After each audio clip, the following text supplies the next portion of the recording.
Before there were roads, before the borders were drawn, before the idea of a nation was carved into the consciousness of a people, there was land, waiting. It whispered promises to those who dared to dream, to the visionaries, the wanderers, the brave, a vast and wild frontier where survival demanded courage and grit, but offered the greatest gift of all, freedom. A sleeping giant of wild beauty and perilous promise, stretching beyond the edges of imagination, beckoning those bold enough to chase the horizon. This is the story of that beginning, of how 13 rugged colonies forged an identity, resisted an empire, and fought for an ideal that had never truly existed, a country built by the people, for the people. It is a story of revolution, of rebellion against a crown, and of a spark that became a wildfire. A story carried on the shoulders of patriots, settlers, warriors, and thinkers.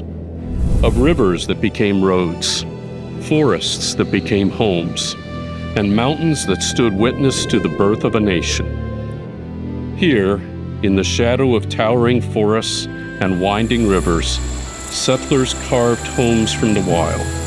Towns rose, roads stretched, dreams took shape. It was more than just a movement. It was a vision becoming real. This land, the Northwest Territory, rich in opportunity and fraught with danger, offered the promise of a new beginning for war-weary veterans and pioneers seeking a fresh start.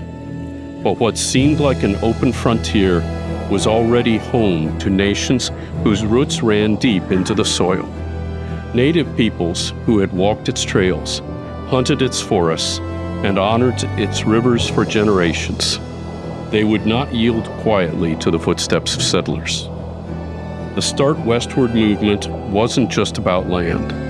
It was about legacy, laying the foundation for cities, for industry, for the great institutions that would define a nation. It sparked innovation, ignited ambition, and set in motion a spirit of resilience that would carry America through its darkest hours. But progress came at a price.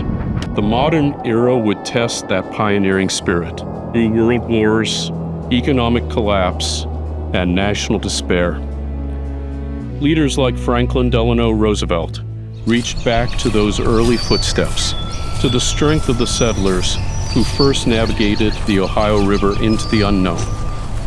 And to honor them, a memorial was conceived, not just of stone, but of memory, of courage, and of the unstoppable march of a people bound for something greater. A memorial conceived from the son of Danish immigrants who moved to the land of the free. A memorial created by the same hands that crafted America's most revered icon, honoring the visionaries who helped conceive this new concept in liberty. This is the story of that memorial. And at the heart of it all, land, water, freedom. This isn't just a story of expansion. This isn't just a story of nation building. This isn't just a story about a block of uncarved sandstone. It's the genesis of the American spirit. This is the Start Westward movement.